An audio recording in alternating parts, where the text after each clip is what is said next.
સમગ્ર દેશની અંદર કોંગ્રેસ પાર્ટી દ્વારા દરેક જિલ્લા પ્રદેશમાં અને તાલુકા મથક ઉપર જે પ્રમાણે આજે લોકશાહીની હત્યા થઈ રહી છે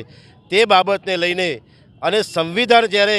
આ ભારતીય જનતા પાર્ટીના શાસકોની અંદર જ્યારે ખતરામાં મુકાઈ ગયું હોય એ પરિસ્થિતિનું જ્યારે દેશની અંદર નિર્માણ થયું છે ત્યારે ગુજરાત પ્રદેશ કોંગ્રેસના આદેશ અનુસાર આજરોજ અમે અરવલ્લી જિલ્લા કોંગ્રેસ દ્વારા મોડાસા ખાતે બજારની અંદર જે સંવિધાન બચાવો દેશ બચાવો જય બાપુ જય ભીમ જય સંવિધાનના નારા સાથે સમગ્ર કાર્યકરો સાથે આજે સંવિધાન બચાવવા માટે અને લોક જાગૃતિ માટે મોડાસા બજારની અંદર પત્રિકાનું વિતરણ કર્યું। સમય અને સંજોગો પ્રમાણે જોઈ રહ્યા છે જ્યારે આ દેશની અંદર લોકશાહી ખતમ થતી હોય તેમ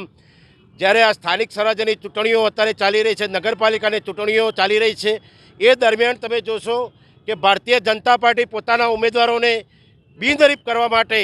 કોંગ્રેસ પાર્ટીના ઉમેદવારોનું ધાક ધમકી જોર જબરજસ્તી લોભ લાલચ શ્યામદાનની નીતિ અપનાવી અને ફોર્મો રદ કરવા, ફોર્મો પાછા ખેંચાવા, જાણે કે